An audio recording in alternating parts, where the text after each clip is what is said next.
시편 51편 17절에는 하나님은 상하고 통회하는 심령을 멸시하지 아니하신다라고 말씀합니다.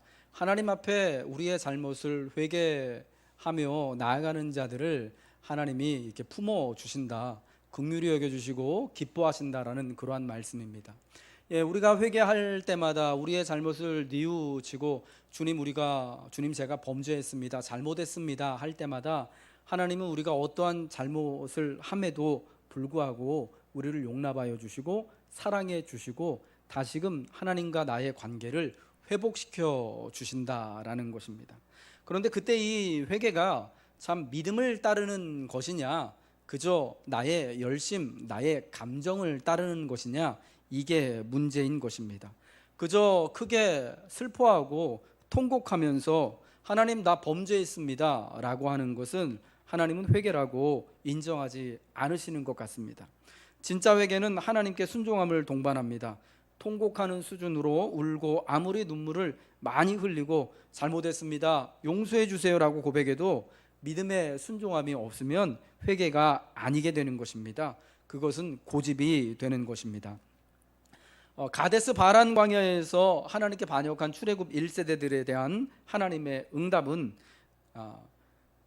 14장 30절에 나와 있는 것처럼 내가 맹세하여 너희에게 살게 하리라 한 땅에 결단코 들어가지 못하리라는 말씀이었습니다. 하나님의 약속을 약속 그대로 믿지 못하고 그 땅에 대하여서 악평하고 우리가 가나안 사람들에 비하면 메뚜기와 같아서 감히 들어가지 못하고 이제 광야에서 다 죽게 될 것이다 라고 말하며 애굽으로 돌아가자라고 반역했던 그 사람들에 대하여서 하나님은 그들의 믿음대로, 그들의 말대로 이루어질 것을 말씀하셨습니다. 이 말을, 하나님의 말씀을 모세를 통하여서 듣게 된 이스라엘 백성들은요, 이제 오늘 본문 우리가 본 것처럼 39절과 40절에 나오는 것처럼 크게 슬퍼했다라고 말합니다. 온 종일 밤을 새워 크게 슬퍼하며 이튿날 일찍 일어나서 산 꼭대기, 하나님이 올라가지 말라고 말씀하신 저 가나안 남방의 산 꼭대기를 향해서 모든 백성들이 올라가면서 주님, 우리가 여기 있습니다, 우리가 여호와께서 허락하신 곳으로 올라갑니다, 우리가 범죄했습니다 라고 올라갑니다. 굉장히 크게 하나님의 말씀을 듣고 회개하고 뉘우치고 이제는 정말 하나님 순종하면서 하나님 말씀하신 대로 우리 가나안 땅 올라갈게요 라고 말하고 있는 모습인 것처럼 보입니다. 그러나 이러한 백성들의 모습에 대하여서 하나님은 그들이 하나님께 범죄하는 것으로 하나님은 그들과 함께 계시지 않는 것이다 라고 말씀하시면서 너희가 형통하지 못할 것이다 라고 말씀하십니다. 가나안 정탐에 실패한 백성들에게 하나님은 너희가 결단코 그 땅에 들어가지 못하리라 라고 말씀하셨습니다. 하나님의 뜻은 지금 이 백성들이요, 그 가나안 땅에 들어가지 못하게 되는 것이었어요. 가나안 땅은 믿음이 없이는, 더 정확하게는 하나님께서 함께 계시지 아니하면 결코 들어갈 수 없는 곳이기 때문입니다. 이 백성들의 지금 상태가 하나님에 대한 믿음이 없기 때문에, 믿음이 없어서 하나님과 동행하는 여러분 그러한 은혜를 모르고 있기 때문에 하나님은 그들에게 가나안 땅을 허락해 주실 수가 없는 것이었습니다. 그래서 모세를 통하여서 백성들에게 내일 돌이켜서 다시금 홍해 길을 따라서 광야로 들어가라고 말씀하셨습니다. 하나님의 말씀은 내일 홍해 길을 따라서 광야로 들어가라는 것이었습니다. 가나안 남방 저 산 꼭대기로 올라가서 가나안 땅 들어가라는 말씀이 아니었습니다. 그런데도 백성들은 크게 슬퍼하며 아침 일찍 일어나 우리가 범죄했습니다, 여호와께서 허락하신 곳으로 올라갑니다 라고 갑니다. 그것은 여호와의 명령을 범하는 것이었고 그러므로 형통치 못할 일이었습니다. 결국 이 모세의 경고를 듣지 않은 이스라엘 백성들은 아말렉인과 가나안 사람 앞에 크게 패하여 강제로 광야로 돌아서게 되고 맙니다. 그 과정에서 많은 사람들이 죽거나 상함을 당하게 되는 호르마의 패배를 경험하게 되는 것입니다. 오늘 본문 마지막 절에 나오는 이 호르마라는 뜻은 그들을 무찌르고 호르마까지 이르렀더라, 이 호르마라는 뜻은 폐허, 파괴라는 그러한 뜻을 가지고 있는 것입니다. 하나님의 명령을 어기고 가나안으로 올라갔다가 아말렉 사람과 가나안 사람 앞에서 얼마나 이스라엘 사람들이 크게 패함을 당하고 죽임을 당하였는지를 호르마라는 지명을 통하여서 우리에게 알려주시는 것입니다. 이 이야기를 통하여서 우리가 깨닫게 되어지는 것은요, 믿음은 하나님께 내 뜻을 맞추는 것이다라는 것입니다. 믿음은 내 뜻을 주장하고 내 열심을 통해서 내 뜻을 하나님께 관철시키는 것이 아니다라는 것입니다. 여러분, 우리가 믿음은요, 우리의 믿음은 하나님을 섬기는 수단이 되어야지요. 믿음이 하나님께서 나를 복주시고 믿음이 하나님이 나를 위해서 일하시도록 하는 그러한 수단이 되어서는 안 된다라는 것입니다. 믿음은 내가 열심을 내는 것에 따라 하나님이 나를 맞춰주고 내 뜻을 이루어주는 것이 아닙니다. 아무리 슬퍼하며 통곡하더라도, 아무리 이른 아침 일찍 일어나 열심을 다해 하나님의 뜻이라고 기도하고 길을 떠나더라도 그것이 하나님과는 관계없이 그저 내 열심을 따라 내가 이렇게 하면 하나님이 나를 좀 불쌍히 여겨주시겠지, 이렇게 하나님 앞에 상한 심령을 보이고 통회하면 하나님이 나를 멸시하지 않으셔서 나와 함께 하시고 형통케 하시겠지, 응답해 주시겠지 하는 것은, 이거는 믿음이 아니라는 겁니다.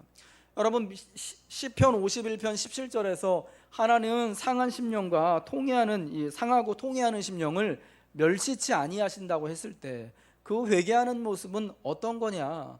이 통회하는 것을 통하여서 돌이키는 거죠. 하나님, 제가 잘못했습니다라는 것을 통하여서 이제는 내 뜻이 아니라 내가 이 회개를 통하여서 참된 하나님의 뜻을 발견하고 순종하겠습니다라는 것을 동반하는 것, 그러한 것을 수반하는 것이, 순종함을 가져오는 것이 진짜 회개다라는 것입니다.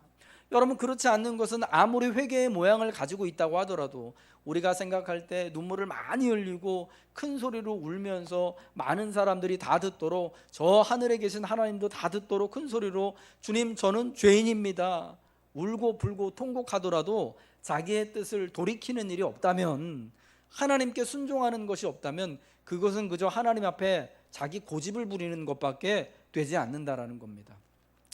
여러분, 갈렙이 45년 이후에 여호수아 14장에서 말하는 그날의 가데스 바네아 사건은 12명의 정탐꾼을 통하여서 이스라엘 백성들이 하나님 앞에 반역한 사건을 포함한 사건과 동시에 또한 뿐만 아니라, 그들이 이제 오늘 우리 본문에 나오는 것처럼 우리가 잘못했습니다라고 너희가 이제 그 땅에 들어가지 못하리라는 말씀을 들은 이후에 이 백성들이 그 다음 날 울면서 옷을 일찍 고쳐 입고 우리가 이제 하나님의 뜻을 따라 올라갑니다 라고 했다가 호르마의 패배를 경험한 그 모든 사건까지를 다 포함하고 있는 것입니다.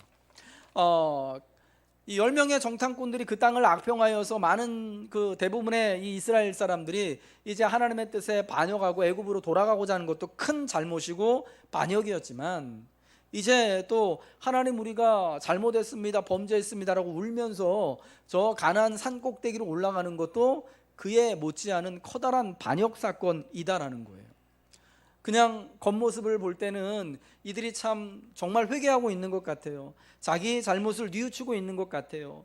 하나님의 뜻을 참 바로 믿었어야 되는데, 하나님이 가나안 땅을 주시겠다고 했는데 우리가 그냥 악평하는 사람들의 말만 듣고 거기에 말에 그냥 따라가서 우리가 이렇게 잘못했습니다 하면서 이제라도 우리가 마음을 고쳐먹고 하나님께 나아갑니다 라고 하니까, 여러분, 얼마나 믿음이 있어 보이고 얼마나 참 근사하게 회개하는 것처럼, 진짜 회개하는 것처럼 보입니까?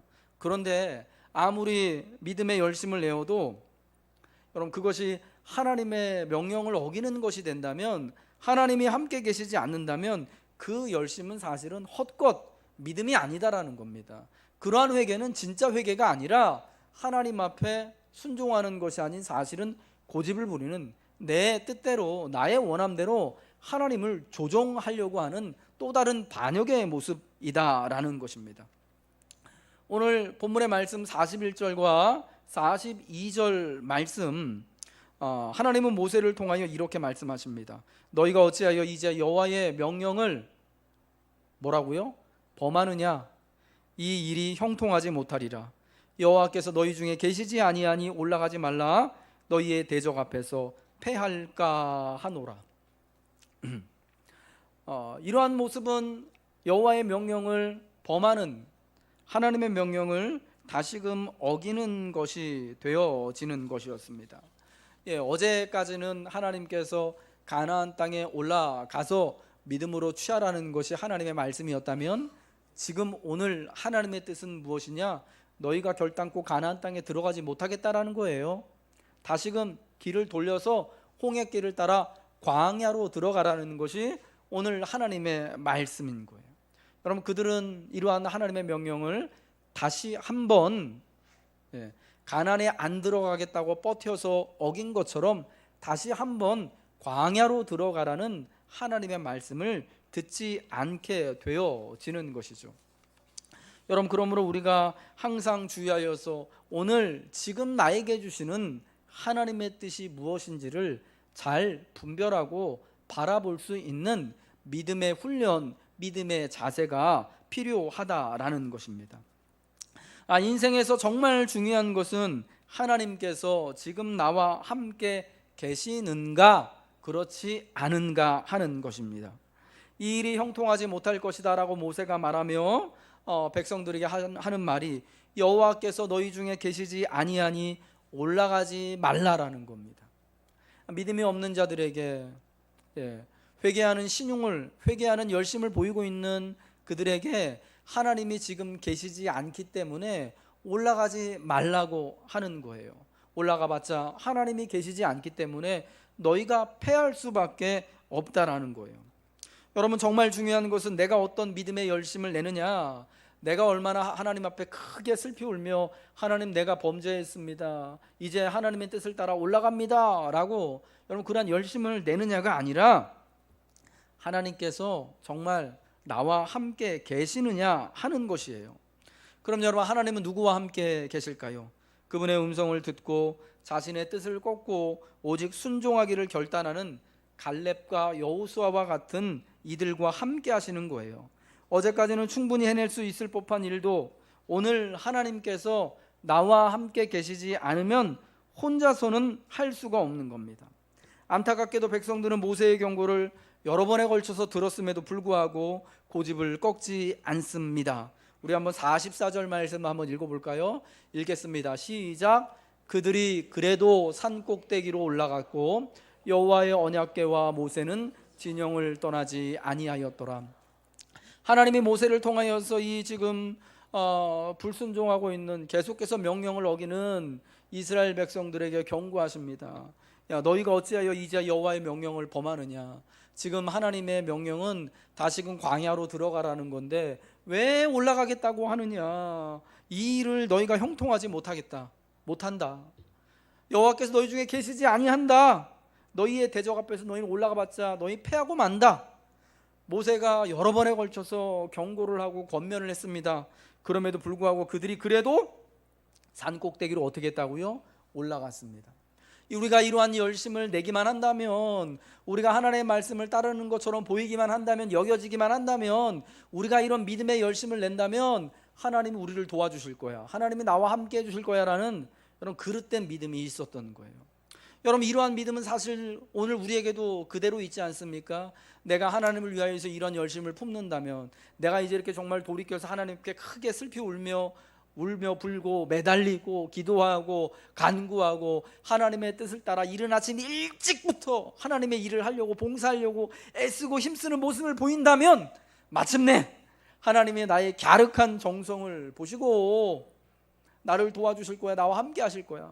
하나님이 마음을 이렇게 나한테 돌아섰다가도 내가 하나님 이렇게 마음을 이렇게 돌릴 수 있어 라는, 여러분, 그러한 믿음의 자세, 그런 그릇된 삶의 태도를 사실 대부분의 사람들이 다 가지고 있는 거예요. 내가 열심히 하기만 하면, 내가 열심히 기도하기만 하면, 내가 열심히 하나님을 위하여서 울고불고 하기만 하면, 내가 열심히 뭔가 액션을 취하기만 하면 내 열심에 하나님이 감동되어져서 하나님이 얼굴을 돌려주시고 나와 함께 해주실 거야. 여러분, 그러나 이것은 성경이 말씀하는 믿음이 아니라 세상이 또 세상이 자기의 믿음을 따라 믿는 세상 사람들의 믿음이다라는 것입니다. 하나님 우리에게 어떤 믿음을 원하시는가? 믿음의 열심을 가져야죠. 제가 이런 말씀을 들으면 어떤 분들 막 걱정하세요. 그럼 목사님 기도도 안 해도 되고 헌신도 안 해도 되고 그냥 하나님이 다 알아서 해주시는 건가요? 그런 건 아니죠. 우리가 그럼에도 불구하고 열심히 기도하고 열심히 헌신하고 주의 뜻을 이루기 위해서 열심히 살아가야 되는 것은 이유가 뭐냐? 여러분, 이러한 것을 통하여서 하나님의 뜻을 발견하고 여러분, 그 발견한 하나님의 뜻에 순종함으로 하나님을 기쁘시게 해드리기 위하여서 우리에게 믿음의 열심이 필요한 거지, 단지 그 열심을 통하여서 자기 의를 이루고 자기 구원을 이루고 자기의 복을 이루고 자기의 원함을 이루기 위하여서 하나님을 수단 삼는, 여러분, 그러한 열심은 믿음의 열심이 아니다라는 것입니다. 여러분 꼭 명심하시기 바랍니다. 내가 이렇게 열심을 내고 가니까 하나님께서 반드시 따라와서 나를 복을 주실 거야 라는 것은 틀린 거예요. 그럼에도 불구하고 산 꼭대기로 올라갔다가 가데스 바란 광야에서, 그 가데스 바네아에서 이스라엘 백성들은 호르마의 패배를, 그 커다란 상실을 경험하게 되고 만 것입니다. 여러분, 저는 이런 생각을 하게 됩니다. 참 믿음이요, 우리가 믿는 믿음이요, 참 세상 사람들이 말하는 고집하고 참 많이 닮아 있습니다. 십자가의 도가 멸망하는 사람들에게는 미련해 보이는 것이다라고 로마서에서 말씀하잖아요. 여러분, 미련해 보인다라는 것이 고집스러워 보인다라는 뜻이거든요. 옛날 그 초기 이제 우리 기독교 교회 초대교회 시절에요, 예수 믿는 나사렛 예수를 하나님으로 구주로 믿는다라는 믿음 때문에 굉장히 많은 예수 믿는 사람들이 박해를 받고 고난을 받고 재산을 빼앗기고 구타를 당하고 심지어 죽음에 이르는 일들이 있었습니다. 여러분, 이러한 그 예수 믿는 사람들의 모습을 보면서 믿지 않는 이방 사람들이나 믿지 않는 유대인들의 눈에는 예수 믿는 나사렛 예수를 믿는 이 기독교인들의 모습이 되게 이상해 보였던 거예요. 왜 고집스럽게 저렇게 예수만 믿을까? 우리 다 똑같은 하나님 믿는데, 유대인들이 볼 때는요, 저 왜 나사렛 예수를 가지고 자꾸 구주라 그러지? 로마 황제가 진짜 왕인데, 한마디만 좀 꺾으면 되는데 황제가 진짜 왕입니다 라고 하면 되는 건데, 그거 한마디 하기가 어려워가지고 저런 고난을 당하고 심지어 죽고 가져가고 생이별하나? 너무 고집스러워 보이고 미련스러워 보인 거예요. 여러분, 사실 우리의 믿음에는 이러한 사실은 미련스러워 보이는, 세상 사람들이 볼 때 미련스러워 보이는 그런 고집이 있는 것이 분명합니다. 그런데 또한 우리의 이 믿음에요, 우리가 하나님께 대하여서, 특별히 우리 열심에 대하여서 버려야 될 그런 고집들이 분명히 있다라는 거예요. 내가 이런 열심을 내기만 하면, 내가 고집스럽게 이런 열심을 내고 울고 힘을 다하면 마침내 하나님이 내 열심을 따라서 내 원함을 이루어 주시고 복되게 하실 거야 라는, 여러분, 이러한 열심은요, 이게 사실은 자기 뜻을 내세우는 고집, 아집이 되어져 버린다라는 거예요. 하나님이 바라볼 때 굉장히 미련한 짓 하고 굉장히 고집스러운 일을 하게 된다라는 거예요. 여러분, 정말 믿음을 따라 살아가시는 여러분, 세상 사람들이 볼 때는 고집스러운 여러분 되시길 바랍니다. 아멘이시죠? 그러나 우리 하나님이 볼 때는 내가 고집스러운 그런 고집쟁이가 아니라, 하나님의 뜻이라면, 하나님의 말씀이라면 지금 내 원함과 내 고집과 내 열정도 좀 꺾어놓고, 하나님 좀 싫지만, 하나님 정말 그러기 싫지만 다시 광야로 들어가겠습니다 라고 말할 줄 아는 믿음의 사람들이 우리가 되어야 한다라는 것입니다. 우리가 힘써야 하는 것은 하나님의 뜻을 발견하고 그 뜻에 따라 순종하고자 하는 것이어야 합니다. 어떻게 해서든 열심을 내서 하나님이 나의 열심을 보시고 감동하시고 나를 따르시고 복되게 하시고자 하는 것은 믿음이 아닌 우상 숭배가 되는 거예요. 진짜 회개는 순종을 통해 증명됩니다. 그리고 그 순종함은 오늘 나의 원함과는 다르더라도 하나님의 말씀을 붙잡고 따르는 것입니다. 그것이 하나님을 믿는 것입니다. 어떻게 해서든지 하나님을 감동시키고자 하는 노력은 믿음이 아닙니다. 성경은 그것을 오늘 우리가 포기해야만 하는 우상 숭배다라고 말씀해주고 있습니다. 하나님의 선지자 엘리야 시대 때 엘리야가 바알과 아세라 선지자와 더불어서 갈멜 산상에서 누가 진짜 하나님인지 진짜 신 내기를 합니다. 하늘에서부터 우리가 쌓아놓은 제단에 불을 떨궈 주시는 분이 진짜 하나님이다 라고 내기를 하죠. 여러분, 그때 엘리야는요, 그 갈멜산상에서 한 게 별로 없어요. 열심을 낸 게 없습니다. 그냥 간단하게 제단 쌓고요, 그 위에 송아지 한 마리 올려놓고 하루 종일 이렇게 손 집어넣고 기다리고 있었어요. 바알과 아세라 선지자들을 조롱하면서요, 야, 니네 신은 자고 있나 보다. 여러분, 그에 반해서 바알과 아세라 선지자들은요, 얼마나 열심을 다해서 기도하고 노력하는지 모릅니다. 막 그 제단 주위를 빙글빙글 돌면서 쉬지도 않고 먹지도 않아가면서 노래 부르고 춤추고 막 어떻게 해서든지 열심을 내서 자기가 믿는 우상을 감동시키려고요. 해다 안 되니까 칼로 자기 몸을 이렇게 자해하지 않습니까? 피를 흘려가면서 내가 이렇게 피를 흘려가는 열심을 보고 좀 불 좀 내려달라고. 열심을 따르는 것, 그게 열심을 통하여서 과연 내가 원하는 것을 이루고자 하는 그런 열심이라면 여러분, 그거는 믿음이 결코 아니다, 우상 숭배일 수밖에 없다. 왜냐, 그 열심을 통하여서 내가 원하고자 하는 것, 내가 목적 삼고자 하는 것을 이루고자 하기 때문에 여러분, 그것은 우상 숭배가 되어질 수밖에 없다라는 것입니다. 여러분, 믿음이 있는 우리들은 나의 뜻이 아니라 오직 하나님의 뜻이 온전히 내게 이루어져서 이 하나님께서 나와 함께 동행하시고 동거하시기를 사모하고 기뻐하는 사람들이 되어야 한다는 것입니다. 하나님이 함께 그들과 가지 않으셨기 때문에 믿음이 없는 그들과 동행하지 않고 모세와 하나님의 진영은 여호와의 언약궤가 저 밑에 있었기 때문에 결국 그들은 호르마의 패배를 경험할 수밖에 없었다라는 것입니다. 여러분, 그들이 능력이 없어가지고 수가 적어서 가나안 그 산지에서 패배한 것이 아닙니다. 지금 이 사람들이 올라간 가데스 바란 광야 바로 그 위에 있는 그 가나안 산지요, 아말렉 사람과 가나안 사람들이 있는 그곳이요, 여러분, 엄청나고 대단한 곳이 아니에요. 굉장히 지형적으로 군사적으로 중요한 곳이었다면 분명히 이름이 나왔을 거예요. 그런데 거기 이름이 없거든요. 그건 왜 그럴까요? 거기 별로 그렇게 중요한 곳이 아니다. 하나님 볼 때 그렇게 대단하게 저기 여리고 성처럼 아이 성처럼 엄청나게 강대한 성, 힘 있는 사람들이 있는 곳 아니었다라는 거예요. 여러분, 반면에 이스라엘 사람들은 몇 명입니까? 60만 명이거든요. 군사가 전쟁에 나가 싸울 수 있는 20세 이상 된 남자만 60만 명 되는 사람들이요, 그 가나안 그 남방에 있는 조그만 산꼭대기 하나 점령하지 못한 거예요. 왜요? 능력이 없어서 그런 겁니까? 숫자가 없어서 그런 겁니까? 그들의 권세와 힘이 없어서 그런 겁니까? 하나님이 계시지 않았기 때문에. 여러분, 그들이 믿음으로 하나님을 따르지 않았기 때문에 결국은 호르마의 패배를 경험했다라는 것을 알아야 됩니다. 그럼 여러분, 우리가 이 땅을 살면서 광야와 같은 인생을 살아가면서 정말 내가 이 인생에서 승리하고 인생에서 정말 늘 힘을 내서 살기 위해서 진짜 필요한 것, 돈과 같은 자본이 아니라, 많은 사람들이 나를 지지해주고 나를 도와주는 것이 아니라, 어떤 좋은 자리가 나를 지켜주는 것이 아니라, 하나님이 나와 함께 하시는 하나님이 나를 붙들어 주시고 나를 형통케 하시고 때때로 광야와 같은 곳에서 내 길을 만들어 주시고 인도하심을 믿으시기 바랍니다.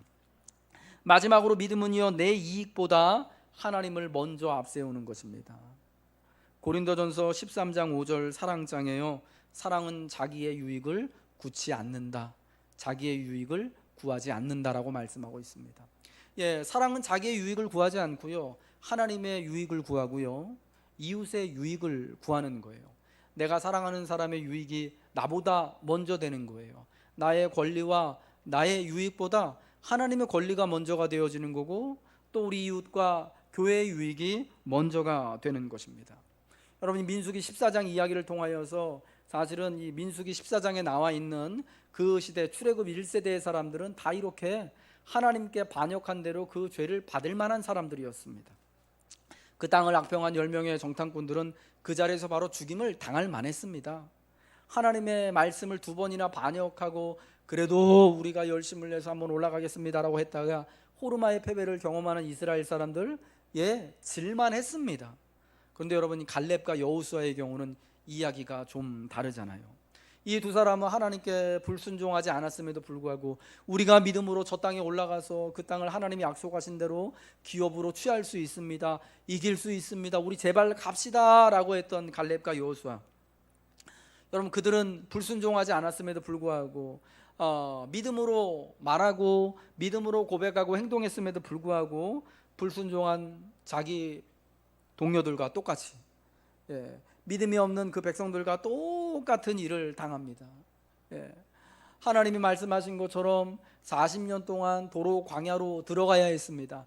야, 갈렙과 여호수아만 가나안으로 들어가고 나머지는 광야로 가라가 아니라 너희 다 포함해가지고 너희 모든 회중이 다 내일 일어나면 홍해길로 돌이켜서 광야로 들어가라는 거였습니다. 여러분 얼마나 참 안타깝고 억울합니까? 그런데 참 이 두 사람이요, 참 믿음이 있다라는 것이 참 존경스러운 게, 이에 대해서 갈렙과 여호수아가 한마디 불평하지 않습니다. 하나님, 저는 안 그랬는데요. 하나님, 저는 다르잖아요. 저는 믿음을 보였는데 저에게는 좀 다른 길을 좀 보여주세요 하지 않고, 전체 반역한, 전체 불순종한 그 백성들 따라서 같이 40년 광야 생활을 똑같이 하게 되는 것입니다. 얼마나 여러분 안타깝고 억울하겠습니까? 왜 믿음이 있는 내가 믿음이 없는 순종하지 아니한 저 사람들하고 똑같은 대접을 받아야 되는 겁니까? 그러나 믿음은요, 그 억울함과 불이익을 괴로워하지 않는 거예요. 나의 이익과 나의 권리가 침해당했다고 하나님 앞에 아파하지 않는 것입니다. 왜 그렇습니까? 나보다 하나님이 먼저 보이기 때문입니다. 나의 유익과 권리보다 지금 함께 수고하고 살아가야 될 공동체가 먼저 보이기 때문입니다. 이제 세월이 흘러서 40년 후 가나안 땅을 정복하고 이제 그 땅을 이제 지파별로 분배받을 때 갈렙과 여호수아는요, 다시 한번 자기의 권리와 이익을 다 내려놓습니다. 여러분 가나안 땅 나중에 이제 분배받고 그 분배받은 땅에서 살아갈 때 사실은 제일 먼저 그 권리를 주장할 수 있는 사람들이 누구겠습니까? 갈렙과 여호수아 아닙니까? 하나님이 말씀하신 것처럼 오직 내 종 갈렙은 이 사람들과 달라서 나에게 정말 순종하는 믿음을 보였으니 내가 이 갈렙과 여호수아만은 40년 후에 가나안 땅으로 드리겠다라고 말씀하시지 않았습니까? 그러니까 사실은 그 땅에 대해서 가장 먼저 권리를 주장할 수 있고 가장 좋은 곳 얻을 수 있는 사람들이 여호수아와 갈렙입니다. 그러나 여러분 40년이 지난 이후에 45년이 지난 이후에 이 두 사람이요, 정말 자기의 권리와 자기의 유익을 따라서 기업을 받느냐? 그렇지 않다라는 거예요. 여호수아 14장에 보면은 이 갈렙이 기업을 받는 내용이 나옵니다. 여호수아 14장 12절 말씀을 함께 읽겠습니다. 띄워주시겠습니까? 읽겠습니다. 시작. 그날에 여호와께서 말씀하신 이 산지를 지금 내게 주소서. 당신도 그날에 들으셨거니와 그곳에는 아낙 사람이 있고 그 성읍들은 크고 견고할지라도 여호와께서 나와 함께 하시면 내가 여호와께서 말씀하신 대로 그들을 쫓아내리이다 하니. 아멘. 갈렙이요 45년 지난 다음에 45년 세월이 흘렀어요. 이 가데스 바네아 사건으로부터 여호수아 14장까지. 내가 45년 전에 그날 가데스 바네아에서 하나님께서 당신의 종 모세를 통하여서 내게 말씀하신 것을 45년이 지났지만 지금도 분명히 기억하고 있다는 거예요. 하나님이 나에게 이 믿음을 따라서 하는 이 가나안 땅을 유업으로 주시겠다고 한 이 약속을 지금도 잊지 않고 있다는 거예요. 그러면서 여호수아에게 자기 기업을 요구하는데 뭐 달라고 그러는 겁니까? 헤브론 산지를 달라는 거예요. 여러분 갈렙의 기업이 헤브론 산지거든요. 유다 지파에 속한 산지 헤브론이에요. 여러분 여기가 어떤 곳이냐면은 이스라엘 12지파 중에서 가장 강력한 지파가 유다 지파인데 유다 지파도 정복하지 못한 곳이 헤브론 땅이에요. 워낙 높은 곳에 있어가지고 견고해서 어떻게 할 수가 없는 곳. 자기 지파 사람들이 받긴 했는데 누구도 거기 가가지고 싸워서 이길 수가 없는 곳에 갈렙이요, 그때 나이가 85이거든요 85세?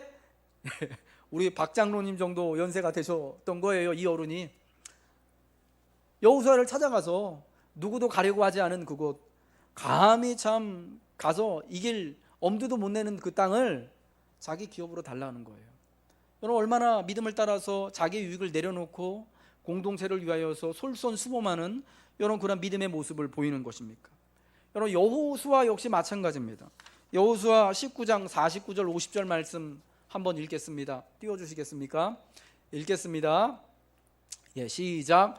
이스라엘 자손이 그들의 경계를 따라서 기업의 땅 나누기를 마치고 자기들 중에서 눈의 아들 여호수아에게 기업을 주었으니 곧 여호와의 명령대로 여호수아가 요구한 성읍 에브라임 산지 딥낫세라를 주매 여호수아가 그 성읍을 건설하고 거기 거주하였더라. 아멘. 여러분, 여호수아가 어느 땅을 기업으로 받았다고요? 에브라임 지파에 속한 산지 딥낫세라. 여기도 여러분 헤브론처럼 산지예요. 쉬운 곳이 아닙니다. 알아야 되는 것은요, 이 여호수아서에서 땅을 이렇게 분배할 때 모든 땅을 다 정복한 다음에 분배받는 게 아니고요, 일단은 지도 보고 땅을 나눈 다음에 분배한 이후에 니들이 가서 정복하라는 거예요. 그러니까 여호수아가 분배받은 땅, 갈렙이 산지 헤브론을 받은 것처럼 산지 딥낫세라를 받았는데 가서 거기 산지에 사는 사람들 다 몰아내고 거기를 자기 기업으로 삼아야 되는 거예요. 여러분, 이게 쉬운 일이 아니죠. 똑같은 산지인데. 더군다나 여호수아는 언제 그 땅을 기업으로 받았다고요? 49절 앞에 보니까 이스라엘 자손이 그들의 경계를 따라서 기업의 땅 나누기를 어떻게 해요? 마친 다음에 나머지 12지파에 속한 모든 지파들의 가족별로 땅 나누기를 다 끝낸 다음에 맨 마지막에 여호수아가 자기 땅을 기업으로 받은 거예요. 왜 그랬을까요? 그럼 여호수아가 그래서 리더고 지도자인 거예요. 자기는 맨 마지막에 모든 가족별로 지파별로 땅 나누기를 다 나눈 다음에 맨 끄트머리 제일 안 좋은 거 받은 거예요. 사실은 갈렙도 그렇고 여호수아도 그렇고 사실은 자기의 권리를 충분히 주장할 수 있는 사람들입니다.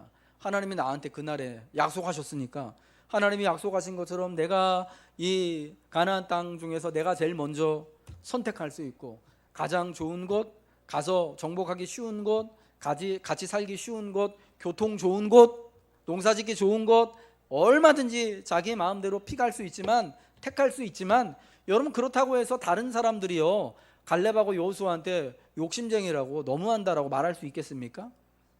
말할 수 없는 거예요.